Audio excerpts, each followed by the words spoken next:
Eelmine nädal me vaatasime kogudust kui Jeesuse rahvas ja sellest, kuidas me peame kõik panustama, see on nüüd kodu, me rääkisime liikmelisusest, me rääkisime, kuidas me saame natukene teenida kaasa, me rääkisime koguduse eesmärgiks ja ma rõhutan veel, et kogudus on Jumala plaan A.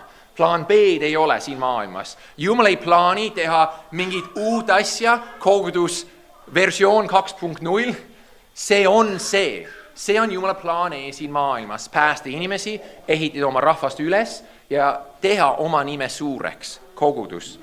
Ja nüüd meil on selline teema, mis võib olla meile väga kasulik. Südameaare, kas see on raha? On kaua öeldud, et on kaks asja, mis on kindlad meie elu jooksul. Üks on surm ja teine on maksud. Ehk iga ühe jaoks tuleb kaks asja kindlasti enne ellu. Nii surm kunagi ja maksud kunagi.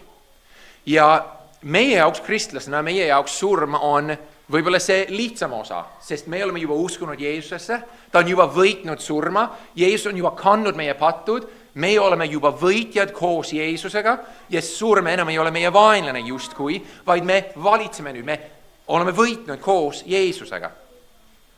Aga see raha teema on üks, mis on veel väga tüüpiline meie eludes. See on üks asi, mis on väga seotud meiega. Ja ma ei räägi maksudest täna, kuigi ma ainult ütlen, mis ma olen öelnud varem, et maksusid tuleb maksta. Roomlaste kiri ütleb, au kellele au, maksud kellele maksud. Sest Jumal on see, kes on määranud valitsejaid. Nii et me oleme ustavad maksumaksjad kristlastena. Miks? Mitte sellepärast, et Eesti riik päästab mind, vaid ma teenin minu päästjat Jeesust ja tema on öelnud, et tema on kuningas. Ja see, et ma näitan, et tema on kuningas, on see, et ma ka annan au kellele au ja maksud kellele maksud. See näitab, et minu süda on Jeesuse oma. Aga mis me nüüd vaatame, on meie prioriteedid. Kui me vaataksime, kuidas sa kasutad oma aega, oma raha ja millest sa kõige rohkem räägid, me leiame kohe sinu prioriteedid. Ehk Jeesus ütleb, inimese suu räägib sellest, milles on tulvil ta süda. Nii kui ma veedan sinuga aega või sa veedad minuga aega ja sa leiad, et mina räägin kogu aeg autodest, sa leiad, et võib-olla minu kõige suurem südamearmastus on just autod. Sa leiad minu prioriteete läbi mu suu, mis on minu jaoks vähemalt täna oluline mu südames. Aga kui sa vaataksid minu raha, sa leiaksid ühte teist prioriteeti. Kuidas ma kasutan oma raha? Kuhu läheb mu raha? Mille peale ma kasutan oma raha? Mis on minu jaoks oluline? Ja kui sa vaataksid minu aega, sa leiaksid samamoodi, mis on minu jaoks oluline. Kus ma kõige rohkem aega veedan? Kas ma olen jõusaalis oma raha ja ajaga? Kas ma olen tänaval, kuulutan evangeeliumi? Kas me oleme koguduses? Kas ma olen pere juures? Mis on minu prioriteet? Ja sa leiad seda. Ja Jeesus kinnitab seda, et me leiame südant läbi suu, aga ma saan kinnitada, Piibel ütleb, et me leiame juuri läbi puuvilju, ehk viljade, et me leiame, mis on puu. Ja ma tahan siis, et me räägime rahast. Loomulikult raha ja aeg on sarnased, mõni ütleb, et aeg ongi raha, ehk võrdusmärk, ja mõnikord see vastab tõele. Aga mõlemad on piiratud ressurssid. Mõlemad on piiratud, mis tähendab seda, et mul on ainult 24 tundi päevas ja ainult nii palju päevi kuus. See on piiratud. Aga samamoodi rahaga, ma saan palka alati samal päeval ja see saab otsa, kui ma kasutan seda. See on piiratud ressurss. Ja sellepäraski ma tahan, et me vaatame Jeesuse sõnu. Mattiuse 6. peatükis 19-24. Jeesus ütleb, ärge koguge endile aardeid maa peale, kus koi ja rooste neid rikkuvad ja kuhu vargad sisse murravad ja varastavad. Koguge endile aardeid taevasse, kus koi ega rooste neid ei rikku ja kuhu vargad sisse ei murra ega varasta. Sest kus su aare on, seal on ka su süda. See on väga oluline. Jeesus ütleb, et me leiame su südant läbi su suu, aga ta ütleb, et me leiame su südant läbi selle, kus su aarded on. Kus sa oled panustanud, kus su raha on, kus su aeg on. Silm on ihulamp, kui su silm on selge, siis on kogu ihu su ihu valgus täis, kui silm on aga vigane, on kogu su ihu pimedus täis. Kui nüüd valgus sinu sees on pime, kui suur on siis pimedus? Ja nüüd ta võtab kokku raha mõtte. Keegi ei saa teenida 2 isandat. Ikka on nii, et ta vihkab üht ja armastab teist või ta pooldab üht ja põlgab teist. Teie ei saa teenida nii Jumalat kui mammonat. Ja see on fakt. Kui me räägime riigireetoritest, me ütleme, et riigireetur on see, kes on pööranud selja näiteks Eesti riigile. Ta on reetnud ära, sest ta on näiteks Venemaa poolt. Sa ei saa teenida 2 isandat, nii Eestit kui Venemaad. See ei ole võimalik. Ja Jeesus toob seda võrdpildis selleks, et sa ei saa teenida Jumalat kui ka mammonat. Mammon on selline väga imelik sõna, mis asi see on. See tuleb siin kreeka keeles mammonas ja mammonas tuleb hoopis arameele keeles, mis on momana või midagi sellist. Ja mis on mammon? Mammon on põhimõtteliselt kõik, mis on vara, rikkus või raha. Ütleme niimoodi, väga lihtsalt. See on materiaalne hea asi, sisuliselt, või kasulik asi. See on materiaalne asi. See ei pruugi olla alati halb, aga see sõna siin kipub olema halb asi. Mammon ei ole siin hea asi. Ja Jeesus kinnitab meile, et me ei saa teenida neid 2 ja meie jaoks eesti keeles on kehv, sest teenima tähendab raha teenima ja see tähendab teenima Jumala teenima. Ja kahjuks siin ta ei mõtle, sa ei saa teenida raha ja teenida Jumalat, kui te saate sellest pilgust, sellest mõttest aru, vaid ta ütleb, te ei saa orjata nii Jumalat kui mammon. Te ei saa olla teenijaks nii Jumalale kui ka rahale ehk mammonale. Te ei saa olla teenija mõlemale. Te saate olla ustav ainult ühele, sisuliselt on ta point. Nii et kõik, mis siin on, näitab meie prioriteete. Ja kui me räägime rahast, minu jaoks kõige lihtsam, me võime rääkida 2 suunast. Me võime rääkida inimlikust suunast ja jumalapoolne suund. Ehk, kuidas ma kasutan raha inimeste mõttes ja kuidas ma kasutan raha Jumala mõttes. Ja ma ütlen juba ette, et see on natuke liiga lihtsustatud, aga ma tahan lihtsalt, et me võtame seda kaasa täna. Meil on võib-olla sisuliselt 2 suund. Vajadused ja Jumal, me võime niimoodiski öelda. Ja mis ma mõtlen, inimese suund või inimlik suund on asjad, mis mul või sõbrad või muude jaoks on kulutatud raha. Näiteks toit või kodu või auto või reis või riided. Mõni asi on vajalik, mõni asi on lihtsalt okei asi. Reisimine ei ole kurjus. Nii et need on lihtsalt inimlikud suunad. Nad mõnes mõttes ei täida Jumala riigis eesmärki. Ma pean lihtsalt sööma. Ma pean lihtsalt riideid kandma. Ma pean lihtsalt autoga sõitma. Jumala suund on võib-olla need asjad, mis on tehtud eriti Jumala jaoks. Näiteks kogudus või aidades inimesi või missioon ehk evangeelmi kulutustöö või lesknaised Uues Testamendis või annetamine või hoopis laenatamine. Ja siin, miks ma ütlen just nii, on mis Jeesus ütleb, et seal, kus su aare on, seal on ka su süda. Kuidas sa kasutad oma raha, on seal, kus su süda on. Miks? Siin on üks lihtne näide. Mõtle oma lemmiku jope peale. Ma ei tea, mis sul on kappis kodus, ma ei tea, mis sul lemmikud asjad on. Aga mõtle, see on mu lemmik talvejope. Sulejope, ilus, sinine, mis iganes, mis see on. Nii, sa lähed varsti kasutuspoodi või see uus kasutuskeskus, mis iganes, ja sa võtad kotti täis vanu asju kaasa. Kas sa viskad oma lemmikud jopet sinna sisse? Ei viska. Miks? Sest see on ju mu lemmik. Mulle meeldib see, ma tahan seda. Või mõtle niimoodi, et teisi asju, mis sa armastad, võib-olla see on hoopis mingi tööriist, et sa ei anna seda ära või su arvuti, mis sa kasutad igapäevaselt. Sul on asi, mis on sinu jaoks oluline, kasulik, võib-olla iski kallis. Ja see niisama ei anna see ära. Sest see on justkui piiratud ressurss, mis on sulle oluline. Me tüüpiliselt ei anna ära neid asju, mida me armastame. Tüüpiliselt. Sina tüüpiliselt ei anna ära asja, mida sina armastad. Sest ju armastad, sa saad hoida seda. Ja see on täpselt, mida Jeesus siin rõhutab.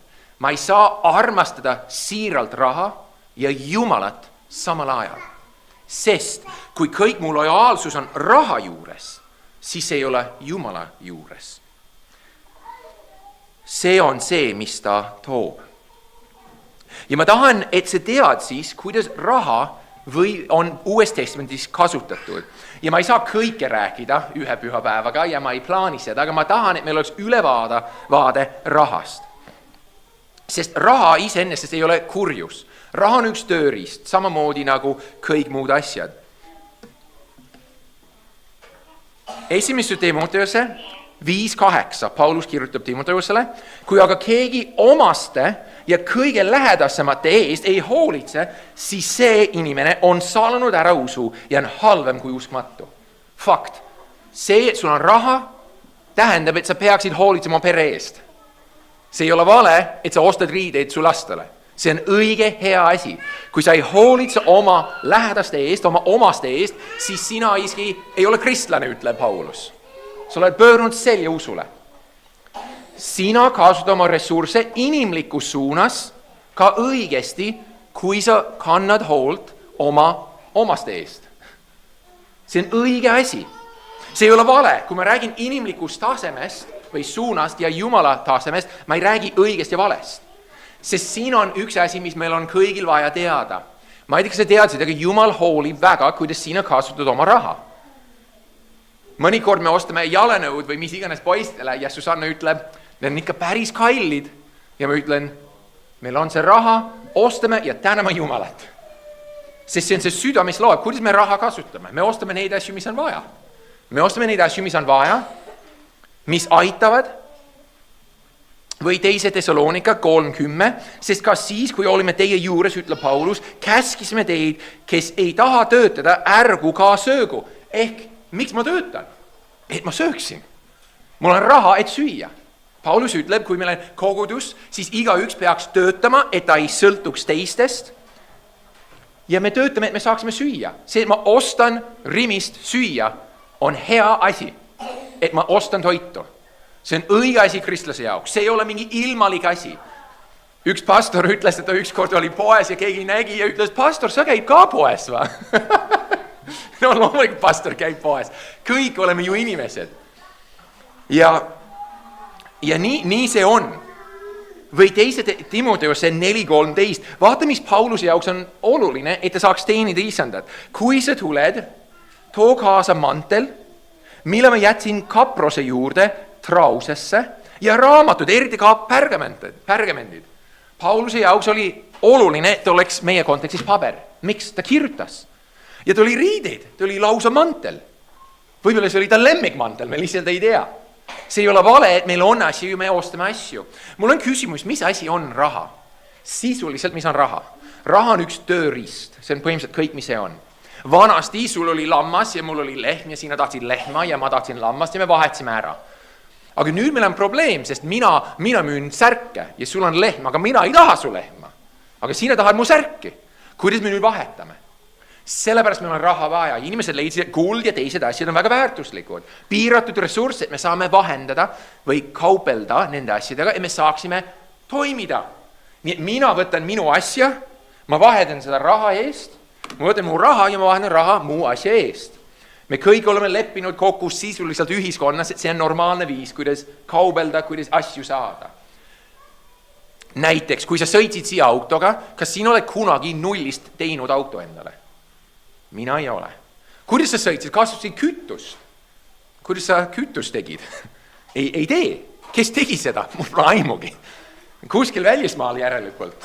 Aga kuidas sa said kütust? Kuidas sa said auto? Kuidas sa said riideid? Mul pole lammaid, aga mul on villaseid riideid. Kuidas ma sain need? Me vajame raha. Raha on tööriist siin maa peal. Et me saaksime asju osta nagu pergamendid ja muu. Meie jaoks pigem võib-olla mantlid ja paberid. Raamatud. Või ma tahan nüüd midagi öelda siin. Me kaupleme rahaga ja öeldakse, see on väga vale väide, et raha ei osta õnnelikkust või õnne, aga see ostab asju, mis toovad õnne või õnnelikkust. Olete kuulnud sellist asja? Aga see ka ei ole fakt, sest probleem on endiselt meie süda. Ma just täna uurisin igaks juhuks, kas see on fakt, aga ma isegi tea, mida miljardeid, näiteks see Facebooki rajaja või Elon Musk või sellised inimesed, Nad on niivõrd rikkad, et me ei saa ette kujutada, kui rikkad nad on. Ja ma tahan teile rõhutada, et raha ja kõik ei lahenda mitte midagi. See ei lahenda, sest süda on see probleem. Kas sa tead, mis need väga rikkad inimesed teevad oma suure rikkusega? Nad ehitavad punkrit valmis mingi kaugsaar peal Uus-Meremaal või midagi ja panevad kõik oma rikkus sinna sisse, et keegi ei saaks seda kätte. See raha ei ole päästnud neid mingist kiusatusest, mingist probleemist.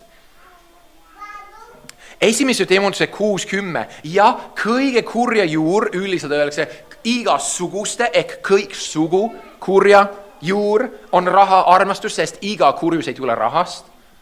Me teame, Jeesus ütleb, südamest tuleb kurjus meie enda sees ja see ei ole üldse rahaga seotud. Ta ütleb abielu rikkumised ja kõik muu.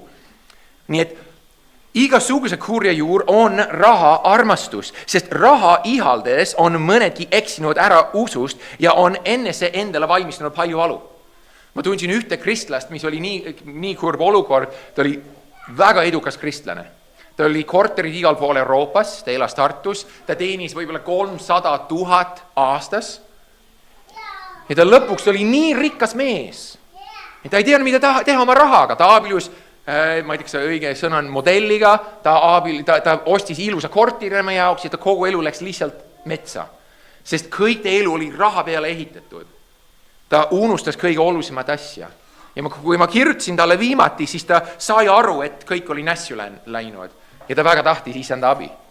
Raha võib olla õnnistus, aga raha võib olla väga suureks needuseks. See on üks tööriist, aga mõnikord see on tööriist, mida me ei taha. Või näiteks see teine koht, Luukase 16:10, kes on ustav pisimas, see on ustav ka paljus. Ja kes on ülekohtune pisimas, see on ülekohtune ka paljus. Printsiip on see, et nii nagu sa kasutad sinu piiratud ressurssi, nii vähe kui see on, või kui suur see on, sa teed samamoodi edasi, vahet ei ole, mis olukord on. Sinu süda, sinu moraalseis isanda ees, kuidas sa arvad õige ja vale, nüüd on juba see, mis see oleks 2 aasta pärast, kui sa nüüd saad raha sisuliselt. Ma tahan, et sa korraks mõtled selle peale, kui sa täna võidaksid euro jackpoti ja sa saaksid 10 miljoni euro, mis sa teeksid sellega? Mis sa teeksid 10 miljoni euroga? Ostaks maja. Nii, aitäh. Võib-olla ostaks maja, võib-olla ehitaks kirikut, võib-olla teeks midagi, võib-olla ei teeks. Ja miks ma arvan, see on nii hea küsimus, et mida sa teeksid sellega on see paljastab südant.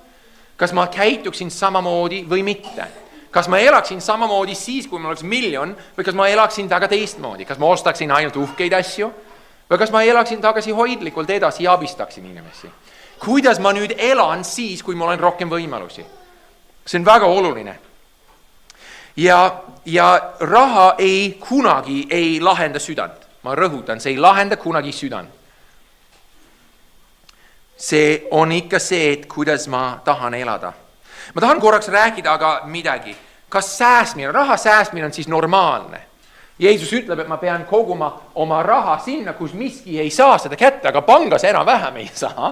Aga kuhu ma pean siis koguma? No tema point on see, ma annan ära põhimõtteliselt mu raha, mu varandust, mu mammonat, et see hoopis oleks taevas, issandale antud. Aga mis ma siis teen? Kas ma võin säästa mu raha? Ja ma ütlen niimoodi, et piibli printsiibi järgi on väga oluline, et sa käitud mõistlikult oma rahaga. Piibel ütleb, et rumal näed ohtu ja käib edasi ja tark näeb ohtu ja valmistab ette. Kas see on võimalik, kunagi sul on natuke raha vaja ootamatult? Minu elus on need väga palju kordi olnud. Ehk raha säästmine on mõistlik tegevus. Mõni jaoks on investeerimine väga oluline, et ma investeerin väga palju, et siis mu tulevik oleks kindlustatud. Mul oli 2 naabrit, kui me elasime Haaslavas ja ma ütlesin neile, et Eestis on niivõrd vähe lapsi, et me ilmselt pensioni ka kätte enam ei saa, kui meie oleme nüüd vanad, meie keskmine vanus siin. Ja siis nad vastasid, sellepärast me investeerime. No hea küll, aga mis siis, kui Venemaa ründab? Mis siis, kui Euroopa Liit arvab, et sinu raha on nende raha nüüd, võib-olla kommunism võtab üle ja sinu eraomand on nüüd nende eraomand. Ehk nende oma. Sa loodad kogunisti oma raha peale. Kas investeerimine lahendab midagi? See võib, aga see ei pruugi. Mille peale me loodame, kristlased, mille peale me loodame? Nii et investeerimine on nagu säästmine, aga see on suured riskid. Me peame olema targad, kuidas me kasutame oma raha. Lihtsalt targad. Siin ei ole otseselt seadus, et sa pead niimoodi või niimoodi. Aga tark. Raha on antud ka meile selleks, et me abistaksime. Ma ainult räägin ühest teisest pastorist, kes on väga armas Eestis. Ta ütles mulle niimoodi, minu jaoks on oluline, et minu naabrid kõik teavad, et Jeesus elab minu majas. Nii et ta kuulutab väga selgelt, ta ütleb nagu teistele õnnistusi, võib-olla see ei ole õige, aga ta umbes niimoodi ütleb kõigile õnnistusi ja ta tahab, et kõik teavad, et ta on kristlane. Ta tahab teada, et kõik teaksid, et Jeesus elab minu majas minuga. Jeesus on minu isand. Aga meil on sama mõte, me tahame, et kõik, kes vaataksid peale, teaksid, et Jeesus on meie isand. Jeesus on minu panga isand, ta on minu maja isand, ta on minu kõige isand. Ja kusjuures, kes on andnud meile üldse neid asjad nagu raha ja riideid ja hingeõhku kopsudesse? Kõik on Jumala käes. Kõik on Jumala käes. Üks kuulus muusik ütles niimoodi. Ta ütles, kui ta kuulis, et ta võiks Jumalale raha anda, ta mõtles, see on liiga valus, ma ei taha Jumalale raha anda. Ja siis ta ütles, okei, aga Jumal, ma annan sulle siis 10%, aga see ülejäänud on minu oma. No kui hea, 10% on minu oma. Ja siis ta sai aru, et see ka oli vale mõtlemine. Sest, aga kusjuures Jumal, sa oled andnud seda 90 ka juurde. Võib-olla see on kõik sinu oma. Väga lahe mees. Roomlaste 15:25 ütleb meile niimoodi. Aga nüüd ma lähen Jeruusalemma püha rahvast abistama. Makedoonial ja Ahaial on olnud meelmööda üht-teist jagada osadusainniks vaestele Jeruusalemma pühade seas. Ehk raha on meile antud, et me annaksime seda teine teisele. Ma saan öelda, kusjuures meie jaoks on võib-olla see imelik kuulda, aga Piibel rõhutab, et meie prioriteet kristlasena on kristlasi aidata. Meie prioriteet kristlasena on kristlasi aidata. Miks? Sest ma aitan vendad ja õde. See on oluline, et ma aitaks venda ja õde usus. Apostli tegude 20:33-35. Kellegi hõbedat ega kuulda ega riideid ma ei ole himustanud. Ta kirjutab, Paulus on siin, ta kohtub Efesose vanematega ja ta lihtsalt kinnitab neile, kuidas ta elas nende seas. Te teate ise, et nende kätega olen ma teeninud endale ja oma kaaslastele seda, mis tarvilik. Ma olen teile kõigile näidanud, et nõnda vaeva nähes tuleb hoolt kanda nõrkade eest. Pidades meile sisenda Jeesuse sõnu, mis ta on öelnud, õndsam on anda kui võtta. Ta ütleb, et see on oluline, et me kanname hoolt nende ees, kellel on vaja. Ja sellepärast see on oluline, et kristlased me kõik töötaksime, sest me ei taha, et teised peavad lihtsalt kandma neid niisama. Või Efeslaste 4:28, kes seni varastas, siin ta toob kontrasti. Ta toob välja selle printsiibi, kuidas ma nüüd peaks elama kristlasena võrreldes minu eluga, mis oli varem. Kes seni varastas, ärgu varastuge enam. Nii, see on see halb asi, kristlane ära varasta, mis ma peaks hoopis tegema varastamise asemel. Selle asemel tehku tööd oma kätega, teenides ausalt elatist, et tal oleks jagada sellele, kellel on puudust. Ehk üks põhjus, miks on hea töötada positiivselt, on see, et ma saan aidata neid, kellel ei ole. Või õpetussõnad 19:17, kes halastab kehva peale, laenab isandale ja tema tasub ja isand tasub talle ta hea teo. See on kõige parem investeering, kusjuures, et me anname isandale. Aga kuidas ma annan isandale? No, need on erinevad viisid. Üks on kogudusele, üks on inimesele, kellel on vaja, üks on kinkimine teisele kristlasele. Kui me räägime rahast, loomulikult kui me räägime ajast, see on teenimine ja kõik muu. Aga kui me räägime rahast, ma võin kinkida, ma võin osta midagi, ma võin kuidagi aidata. Ja selle läbi, kui ma teen seda, nagu Jeesus ütleb, see, kes annab isegi tassikest vett minu jüngrile, sellepärast on jünger, ei jää oma tasust ilma. Miks? Sest Jumal vaatab südant, mitte tegu, mitte anni, et oi, see oli ikka väga suur tops, väga tubli poiss. Ei, ta vaatab, et mina tahtsin isegi väikest anda mu vennale või õele, sest ma armastan Jeesust. Ja see on see, mis loeb. See on, kui ma saan öelda, võib-olla see jumalik suund. See on see suund, kuidas ma saan justkui Jumalale anda, kui ma annan Jumala nimel teiste heaks, koguduse heaks. Sest me tahame vaadata edasi siin veel, kuidas Paulus on rääkinud annetamisest ehk rahast. Filipplaste 1:5-6. Ma tänan Jumalat teie osaduse. See on huvitav sõna, ta ütleb osades siin koinoonia. Me vaatasime seda eelmine nädal. Koinoonia on see, kui me tuleme kõik kokku, me oleme osaduses teine teisega, me vaatame sõna koos, me laulame koos, me oleme teineteise toeks, me teeme neid teineteise käsud, ehk ma armastan siin, sa andestad mulle ja kõik muu. Aga siin ta kasutab sama sõna siin, osadus, evangeeliumi esimesest päevast tänaseni. Olen veenunud selles, et see, kes teist on alustanud hea tööd, lõpetab selle enne Kristuse Jeesuse päeva. Siin võib olla evangeeliumi osadus see, et ma kuulutan koos Paulusega. Aga ta võib tähendada ka rahaline, et ma toetan seda tööd, osadus. Sest see sõna osadus, koinoonia, on tihti kasutatud Pauluse kirjadest just rahaliselt. Ehk ma võtan osa sellest imelisest tööst, sest ma olen toetanud seda imelist tööd. Või Hebralaste 13:16. Ärge unustage teha head ja pidada osadust, sest sellistest ohvritest on Jumalal hea meel. Ta räägib siin kahtepidi, ma arvan, nii rahaline osadus, ehk me toetame, me aitame, me abistame, kui ka see, et me oleme koos.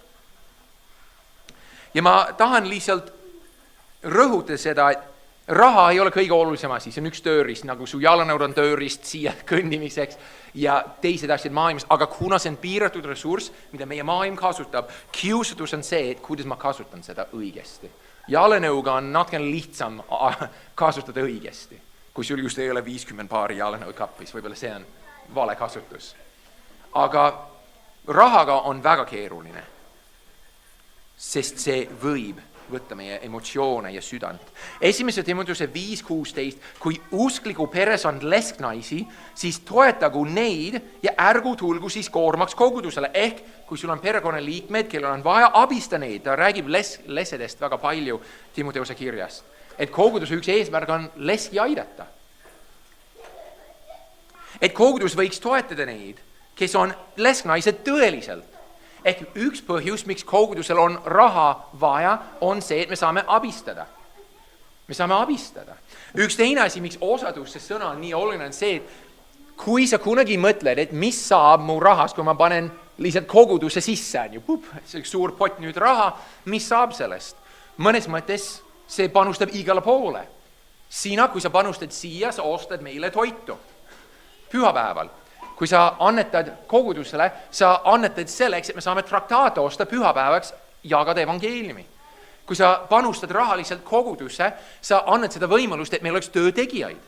Kui sa panustad rahaliselt kogudusse, sa panustad, et meil oleks koht kokku tulla ja elektrit ja soojust, et meil on siin soe ja hea. Ehk see raha panustab siia neid võimalusi, mis me nautime koos. Ja koos on palju tugevam kui eraldi. Ja ma tahan lihtsalt rõhutada seda, et kui kunagi sina jääd hätta, et sa mõtled, ma ei tea, mida rahaliselt teha, palun räägi meiega sellest. Koguduse üks eesmärk on abistada. Siis me peame kaaluma, palvetama, aga kui me näeme tõelist vajadust, siis koguduse üks oluline koht on abistada, kui me näeme, et kellelgi on tõesti häda vaja. See on oluline, see on osadus. Me oleme üks ihu, üks väike kogudus suures üleilmsest kogudusest. Ja nüüd on võib-olla see koht, mis on siin oluline ka. Me rääksime nüüd, kuidas me saame raha kasutada abistamiseks. Me rääksime sellest, kuidas raha võib aidata, isegi evangeeliumi kuulutamiseks. Ma saan öelda, et evangeeliumi kuulutamine võib olla tasuta, kui sa teed seda niisama. Aga kui sa tahad telki tänaval ja sa tahad traktaate jagada ja teed pakkuda, see ei ole sama tasuta enam. Aga siin ta räägib olulistest asjast, mis Eestis on minu teada vähe. Mõni kogudus on väga osav sellest. Ja meie kogudus on hetkel väga tubli ka selles ja ma olen nii tänulik selle eest. Esimese Korintlaste 9:7-10. Kes läheb iialt sõduriks omal palgal? Kes istutab viinamäe ega söö selle vilja? Või kes hoiab karja ega joo kariloomade piima? Kas ma räägin seda inimlikul pinnal? Eks ütles sedasama ka seadus. On ju Moosese seaduses kirjutatud, ära seo kinni pahmast tallava härja suud. See tähendab see, kui härg nüüd tallab seda teravili, siis sa ei pane ta suud kinni. Et ta saaks süüa, see on see mõte. Et ta saaks, vaene loom tahab ka süüa. Kas Jumal hoolitseb härgade eest? Eks ta ütles seda pigem meie pärast. Meie pärast on ju kirjutatud, et künja peab kündma lootuses ning rehepeksja peksma lootuses, et ta saab sellest osa. Kui me oleme külvanud teile vaimulikke ande, on see siis suur asi, kui me tahaksime lõigata teie ainelisi ande. Või 1. Timoteuse 5:17-18. Vanemad ehk pastorid, kes hästi juhatavad kogudusi, peetagu 2 võrra austust väärseks, eriti need, kes näevad vaeva sõna ja õpetamisega. Püha kiri ütleb ju, sa ei tohi siduda kinni pahmast talva härja suud ja tööline on väärt oma palka. Minu meelest see tööline väärt oma palka on täpselt Jeesuse sõnad Luukase evangeeliumis, mis on nii vahva, kui ma ei eksi, et Paulus tsiteerib Luuka evangeeliumi tõenäoliselt siin, kui ma ei eksi, see on see koht. Aga the point on siin sama. Meil on koguduses ka inimesi, hetkel meil on üks pastor ja üks veel tööline, kes just algas tööd ehk Sander. Osa koormus, et me saaksime printida rohkem raamatuid. Me tahame, et me saaksime eestikeelseid raamatuid rohkem ja rohkem. Ja mis teeb raha? Raha võimaldab seda, et keegi kasutab oma aega mingi eesmärgiks. See on kõik, mis raha teeb. Kas oli kunagi mõelnud õpetaja peale? Mida õpetaja teeb? Saab palka, aga mille eest? Et ta õpetaks lastele. Kõik, mis see palk teeb õpetaja jaoks, on see, et ta vabastab seda inimest muudest töödest, et ta saab seista klassi ees ja õpetada neid lapsi. See on kõik, mis palk teeb. Palk ei ole maagiline asi. See on lihtsalt raha, et inimene saaks teha midagi selle ajaga. Või mõtle hambarsti peale, mis hambarst teeb? Kui hambarst peaks teist töökohta leidma, tal ei oleks aega parandada su hambaid. Nii et hambarst saab palka selle eest, et ta oleks aega pühendunud minusugusele, et ta saaks parandada meie hambaid. See on kõik, mis töö teeb. Ja pastor või töötegijaid kogudus on samamoodi. Kui minul isiklikult oleks pere ja täiskohaga töö ja pastori töö, keegi kannataks. Võib-olla mina, võib-olla mu pere, võib-olla kogudus, võib-olla mu töökoht. Ma jätaks halva tunnistuse töökohas, sest ma teeks liiga vähe, sest mul ei ole aega. Ma jätaks halva toitu Jumala karjale, sest ma valmistaks ette väga kiiresti 1-2 tunniga, sest mul ei ole muud, ja mu kallis pere kannataks, sest mul ei oleks aega mängida mu lastega. Kõik, mis palk teeb, on see, et see võimaldab seda, et inimene saab ajaliselt pühendada mingile asjale. Ja pastori vanemate juures see on see, et pühendada jutluse valmistamiseks, õppimiseks, lugemiseks, kohtumiseks, nõustamiseks ja veel ja veel ja veel. See on kõik, mis palk teeb. See lihtsalt võimaldab, et inimene saab ajaliselt pühendada ühele asjale. Või Galatlase 6:6, aga see, keda õpetatakse sõnaga, jagagu kõike head õpetajale. Nii et see mõte on lihtsalt jälle see, et kui keegi pühendab ajaliselt ühele asjale, ta võiks hakkama saada. See on kõik see mõte siin. Ja ma ei ütle seda vajadusest, sest ma olen väga tänulik, meie kogudus on pingunud selle nimel ja mina olen täiskohaga pastor siin ja ma olen ülitänulik selle eest. Sest see tähendab, et mul on aega selleks, et pühendada. Kui ma olen kunagi saanud sinuga nädala sees kohtuda või sa arvad, et jutlus on põhjalikult ette valmistatud või sa mõtlesid, et Kalle, see on nii hea, et sa said selle noormehega kokku või nii tore, et sa võõrustasid õhtul meid või mis iganes. Kõik, mis on võimaldatud, on see, et mul on see võimalik, sest see on minu töö. Sest mul on nüüd eraldatud aeg selleks. See on see imeline kingitus, mis see teeb. Raha ei ole maagiline, raha ei ole mingi vaimulik asi siin, see on lihtsalt üks asi, mida me peame kasutama siin maa peal. Ja see on nii tore asi, kui kogudus saab toetada oma juhte. See on Jumala sõnast, see on piibelik hea asi. Ja ma olen tänulik öelda, et meie kogudus teeb seda. See on väga vahva. Aga ma tahan küsida siis, kui me mõtleme koguduse peale, mis on kümnis ja mis on ohvriand. Tihti me räägime kümnisest, kas oled kümnist nüüd ometi maksnud, maksa oma kümnist ja mis on kümnist, see on 10% kõigest, mis oled teeninud. Kas kümnis on piiblis olemas? Jah, on Vanas Testamendis. Aga ma tahan, et te korraks teate, et mina olen väga äärmuslik tegelane, siis mina loen Uut Testamenti ja kümnist ei ole Uues Testamendis. Meil Uues Testamendis ei ole kümnist. Ma ei tea, kas oled kuulnud, et sa pead kümnist maksma. Mina saan öelda vähemalt pastorina, et kümnist ei ole sinu jaoks. Kümnes on selle jaoks, kui sa oled Vana Testamendi juht ja sa lähed templisse. See on selleks, et preestrid saaksid oma elatist. Aga mis on meie vastand siis? Kas me üldse siis anname midagi kogudusele? Ja Uus Testament ütleb, see on ohvriand. Sa vabatahtlikult valid südames seda summat, mida sa tahad anda ja sa annad. Ja pigem Uues Testamendis me näeme, see on regulaarne annetus kogudusele. Ja see võiks olla põhiline asi, mis sa rahaliselt teed, see võiks olla üks põhiline asi, et sa toetad oma kohalikku kogudust. Sest me oleme ju üks väike pere ühest suures kogudusest ja meie eesmärk on see, et me saaksime järgmine pühava kohtuda. Me maksame ju üüri, me maksame elektri kinni, me maksame selle eest, et meil oleks mikrofon ja kõik muu. Et see on oluline, et sa su enda kohalikku kogudust toetad rahaliselt. Ja kui sa oled seda teinud ustavalt, siis mina ütleks pastorina, siis leia veel võimalusi, kuidas raha kasutada. Kas sa aitad kristlasi, kas sa abistad. Mul oli niimoodi aastaid tagasi, ma käisin teises koguduses ja mulle ei meelnud, sest nad kunagi ei ostnud traktaate ometi. Ma tahtsin traktaate, sest ma tahan evangeelmi jagada.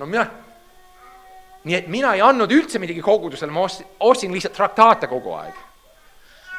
Aga mis oli vale sellest minu silmis, oli see, et ma oleks võinud annetada hoopis kogudusele ja öelda pastorile ja juhtkonnale, palun ostame palju traktaate. Sest miks? Sest mina ju tahan kogudust, minu koguduse pere toetada. Aga mina seda sellel ajal ei teinud, mina ostsin lihtsalt traktaate. Ja ma arvasin, see oli õige. Ja poolenisti oli. Meil oli ju traktaate vaja. Aga see on hea, kui sa saad kohalikku kogudust esmalt toetada. See on oluline. Ja ma lihtsalt ütlen, kui sina oled siin liige ja sa näed, et tead ju, me võiksime tõhusamalt kasutada oma raha. Me võime paremini midagi teha. Rohkem traktaate või mis iganes. Palun räägi meie juhatusega, Lennart, Sander, Kalle. Palun leia üks meist üles ja lihtsalt räägi meiega. Sest see ole ka üks osa siit. Ja me peame otsuma, mis me päriselt teeme lõpuks, aga me oleme üks pere siin. Kasutame seda ustavalt ja hästi, nii nagu me saame. See on oluline, me toetame kohalikku kogudust. Ja ohvriand on Uues Testamendis see, mis ma olen otsunud südamest ja ma teen seda rõõmsalt, sest 2 Korintlaste 9 ütleb, Jumal armastab rõõmsat andjat. Mitte kümnise maksjat, vaid rõõmsat andjat. Kas see on 5%, 7%, 50%? Seadust Uues Testamendis ei ole. 10% on minu isiklik viis, kuidas ma teen, sest see on kõige lihtsam. Ja ma tean, et see on piisavalt suur, et ma ikka annan midagi, 1% oleks päris lihtne. Ma tahan ikka Jumala austuseks, Jumala tööks siin ka koguduses toetada seda. Ma tahan näha, et Jumala töö siin kogudus ka jätkuks. Mina ka teen seda, sest mina tahan näha, et koguduse töö oleks edukas, et meil oleks kõik, mis meil on vaja. Nii et pigem ohvriand on see, mis me näeme Uues Testamendis, mitte kümnist. Ja siis, kui sa leiad, et teistel on vaja, siis leia neid võimalusi abistada. Kui sa mõtled appi, kene nii veel palju teksti, siis ära muretse, sest mul on ainult kuni 4 slaidi veel vist. Aga ma tahan, et mis ma räägin, oleks Jumala sõnas põhinev. Ma tahan, et te näete Jumala sõnas neid asju. Need ei ole Kalle mõtted, need ei ole lihtsalt pastori mõtted, vaid need on Jumala sõnas. 1. Korintlaste 16:1-2. Korjandusest pühade jaoks, nii nagu ma olen korraldanud selle Galaatia kogudustest, nõnda tehke ka teie. Iga nädala esimesel päeval pangu iga üksteist midagi tallale, oma jõudu mööda, kuidas ta käsi lubab, et raha ei korjataks alles siis, kui ma tulen. Nii et ta rääkis, kuidas abistada, et see oli regulaarne asi, mis nad tegid. Nad panin kõik valmis. Kui sa oled kunagi tähele pannud, meil on üks kass seal, korjanduskass seal taga. Üks põhjus, miks me ei pane see ringi peale, on see, et Jumal armastab rõõmsat andjat. Ja ma tahan, et me jõuame sinna. Nii et Luukase 12:15-21 Jeesus räägib tähendamissõna ja ta ütleb, vaadake ette ja hoiduge igasuguse ahnuse eest, sest külusestki ei olene kellelgi elu sellest, mis tal on. ja Jeesus räägis neile ka tähendamissõna, ühe rikka mehe põllumaa oli hästi vilja kandnud ja ta arus enda missi. Mis ma pean tegema? Mul ei ole kohta, kuhu oma vilja koguda. Ehk ta mõtleb, mis ma teen oma suure mammonaga sisuliselt hetkel. Ja ta ütles, seda ma teen, ma lõhun maha oma aida ja ehitan suuremad ning kogun sinna kõik oma vilja ja muu vara. Ning ütlen oma hingele, hing, sul on tagavaraks palju vara mitmeks aastaks. Puhke, söö, joo ja ole rõõmus, aga Jumal ütles talle, sina arutu, sel samal ööl nõutakse sinult su hing, aga kellele jääb siis see, mis oled soetanud? Kellele see jääb? No võib-olla tal on lapsed ja lapselapsi, noh. Nõnda on lugu sellega, kes kogub tagavara iseennese jaoks, kuid ei ole rikas Jumalas või lahke Jumala suhtes, on see mõte siin.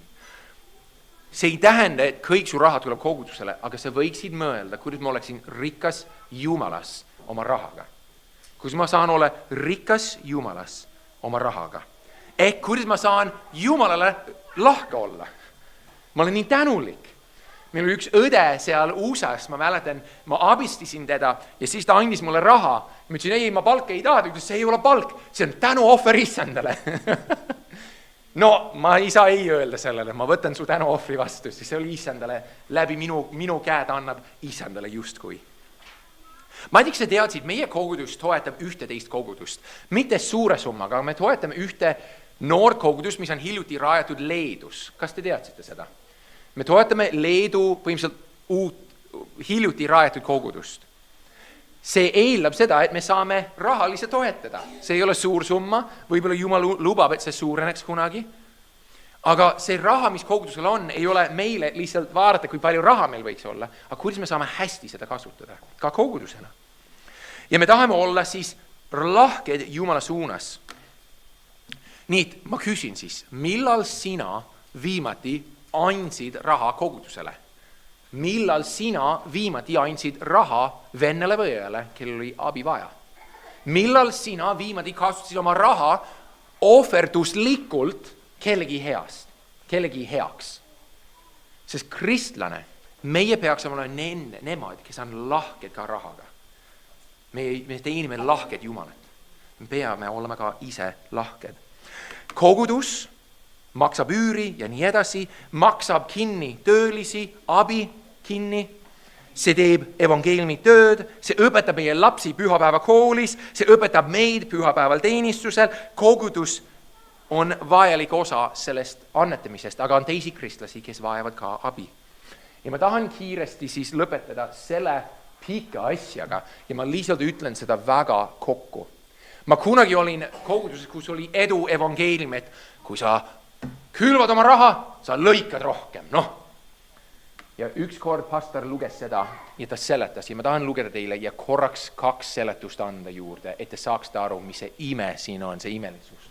Pühade abistamisest ei ole mul vaja, ta kirjutab siin lõpus, ei ole vaja mul teile kirjutada, sest ma tean teie valmidust, mille pärast ma kiidan teid makedoonlaste ees ja et Ahaia on juba mul olnud valmis ja teie innukus on paljusid innustanud, nii tahtsid raha annetada teistele. Ja ma olen läkitunud neid vennad, et meie kiitlemine teie üle ei läheks selles osas tühja, vaid et te oleksite valmis, nagu ma olen rääkinud, et mitte siis, kui makedoonlasi tuleb minuga kaasa ja kui nad leiavad, et te olete valmis, ma ei tahaks öelda teie, ei jääks häbises selles usalduses. Olen siis pidanud hädavajalikuks julgustada vendi, et nad tuleksid enne meid teie juurde ja valmistaksid ette teie varem tõotatud tänuandi, et see oleks valmis nagu tänu ja mitte nagu ihnutsamine. Aga see on nii, kes kenastesti külvab, see ka lõikab kasinasti. Kes kasinasti külvab, see ka lõikab kasinasti. Ja kes rohkesti külvab, see lõikab rohkesti. Vaata, lihtsalt külva oma raha ja saad seda. Olete kunagi kuulnud, et mingi jutlustaja ütleb sellist asja vähemalt internetis, mina küll olen. Ja milleks, et sa saaksid suuremat autod? Ei ole nii.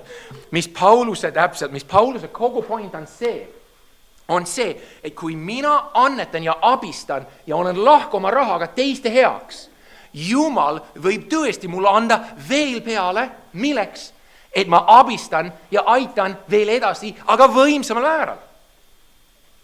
Eks see kogu printsiip siin ei ole see, et mina kogun rohkem, vaid see, et ma kogun rohkem aardi taevasse, sest ma annan rohkem ära. Üks pastor USA-s, ta omas korterimaja ja ta andis minu meelest 95% ta raha ära.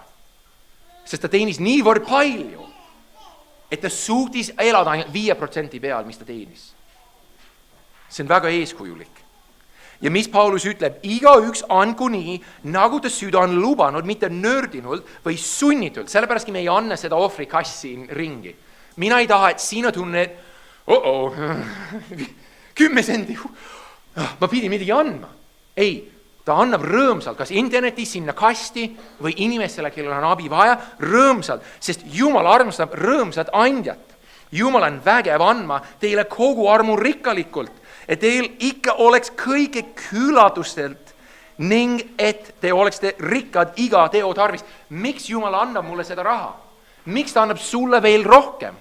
Et sa saaksid uustavamini kasutada seda raha teiste heaks, Kristuse nime suureks saamiseks. Sellepärast Jumal annab sulle suuremat lõikust. See ei tähenda, et sa ei saa säästa raha. Piibel ütleb ka, et õiglane paneb ta kogub raha oma laste jaoks. See ei ole paha asi. Aga olgem siis rikkad Jumalale või lahked Jumala osas. Ma ei jõua rohkem lugeda, aga te võite kodus lugeda. 2 Korintlase 9 ei ole edu evangeelmi printsiip, et külvad, lõikad. Vaid teeni isandat, anna ära. Ja Jumal, kui ta näeb seda ustavast, annab ikka võib-olla veel, et sa annaksid veel rohkem ära. See on see printsiip, mis siin on antud. Mitte see, et mina saaks rikkamaks, vaid Jumal saaks rohkem au. Ja kuidas me teame seda? Sest ta ütleb, et see lõpuks tuleb suureks tänuks. Suureks tänuks, sest ta ütleb 14, oma palvetes teie ees, nagu igatsele teie järele Jumala võrratu armu tõttu, mis teie peale on. Tänu olgu Jumalale tema ülemata suure anni eest. Me saaksime tänada Jumalat, kui inimesed on lahked. Ja kui keegi on kunagi annetanud sulle raha, abistanud sind, sa tänad Jumalat, kas pole nii? Nii et sina annad raha ja Jumal saab kogu au. Ja niimoodi see on. Ma võtan kokku selle mõttega ainult ühe saimiga. Ärge pange oma lootus vale ja riisumise peale, ärge lootke tühja, kui jõukus kasvab, siis ärge pange seda mikski. Kui Jumal annab sulle, ole lahke. Kui Jumal kannab hoolt sinu eest, siis kanna hoolt teiste eest ka. See ei tähenda, sa ei saa säästa, ma juba rõhutasin seda, tee, mis sa pead, tee neid otsuseid palves ja Jumala ees. Aga ole lahke Jumalale, ikka lahke Jumalale. Kui sul on lisatulu, siis mõtle, kuidas ma saan seda isanda austuseks kasutada. Kui sul on midagi vaja, osta ometi seda ja täna Jumalat. Kui sul on võimalik, siis toeta oma kohalikku kogudust. Kui sa näed, et keegi on abi vaja, siis aita teda ja näita alati oma prioriteete oma rahaga, et Jumal, et Jeesus on kuningas ja see teenib teda. 2 Korintlaste 9. peatükk ütleb, Jumal armastab rõõmsat andjat. Olgem siis meie samasugused nagu Jumal lahked. Palvetame.